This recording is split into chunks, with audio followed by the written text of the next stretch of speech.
Kuning nga bata itong nagbuhi siyang lulo ug lula no. So mayong adlaw sa inyo mga ma'am sir. Kaning bata og kinsa man katong nakahinumduman mauning nga bata itong nagbuhi siyang lulo ug lula no. Nangutana ug asa na yang lula? Ang yang lula tuwa sa Leyte. So karon mga ma'am sir, kaning bata karon siya na lay usa nga nagpuyo aning yang balay. So may gani kay giligla rin ang balay no. Nya karon dapat mo sa mo nang spill up ka. Unsa nag-grade mo? Grade 9. O hapit na mo graduate no. So katong nangutana no, ug unsay update nimo ta. So karon na akong gibalik, ug kumusta na siya? So kumusta man imong eskwela? Ang kira. Nangutana ko sa imo kinsa man nag-eskwela sa imo karon? Si Tinineng. Katong kuan katong kauban ako sa pagbayad sa foreigner sa imong kuan lolo. Nagpasalamat po ko sa kang auntie no, kang ma'am na siya din nagpa-eskwela ni John Mark. Nagpasalamat po ko ni auntie no katong nagpa-eskwela dai siya ma'am sir. Silingan na po niya nga naluoy po sa iya ha. So big salute to kay kang auntie no. So si auntie wala man po dari pero pasalamat lang po ko ni auntie sa iya ang pagpa-eskwela ni bata no. Kung tatagaan pa po si auntie og nagkagrasya sa Ginoo na binangiyang pamilya no. So unsa may kasulti nimo kang auntie nga nagpa-eskwela sa imo ha? Salamat di kay auntie nga igi kong gitabang pa-eskwela gid niya. Manikamot ko sa akong kagalingon niya nga magmaman ko. Ginawa siya nga ng opportunity nga yung tabang niya sa ako So karon ang katong imong ginabuhat sa una, imo pagyabuhatan karon katong mamuha kag lubi, mamunot ka. Dili na, maayo na ulo.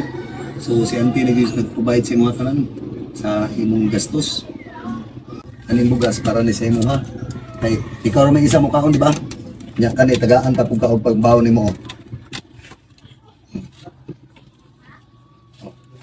Kana imo hanap tong baw na. Yan salamat kay ani. Ug ko nagtuo nga imo pagikumbalikan. Nagingon nga ayaw sa kuha magpasalamat ta. Ang una dyan nimo kasalamatan ang kahitasan yun. No? Kung nagingon ako sa imo ha, tanan pagsulay sa imong kinabuhi, maningkamot yun ka ha. O laban ra, kay moabot ra gyapon ng panahon nga buligan ka sa Ginoo. Ug ang akong advice sa imo ha, labi na kang ante, nagpa-eskwela ka, pili na nyo kang pabadlong ha. Hulog ng langit si ante para sa imo ha. Munang ayog sa layangi ang opportunity nga gihatag ni ante sa imo ha, nga nagpa-eskwela siya sa imo karon. Kung nagpasalamat ko kang auntie Janisa nga yung pa-eskwela. So wala kay igsoon pudlo? Na kay igsoon wala?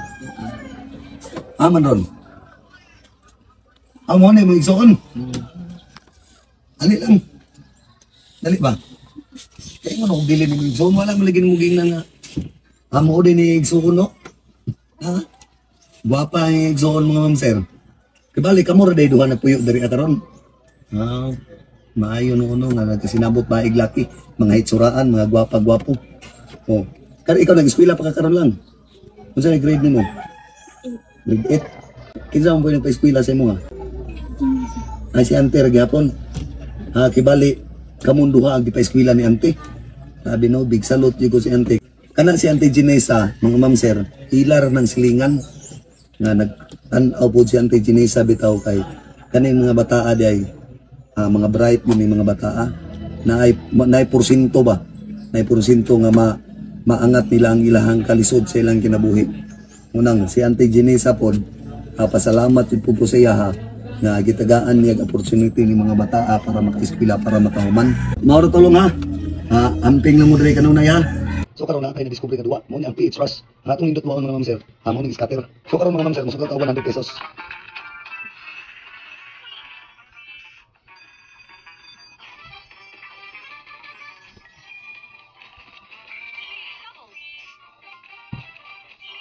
$600.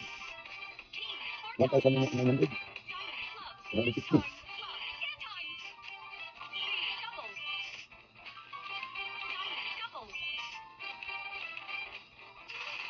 So karon nga sa kanto yung 100 pesos na yung siya og 3,230. Ug isang ganito ko na modula no. Nasa comment section ang link. Paalala na bawal ni sa mga bata ug sa mahilig gyud modulaan ning online game.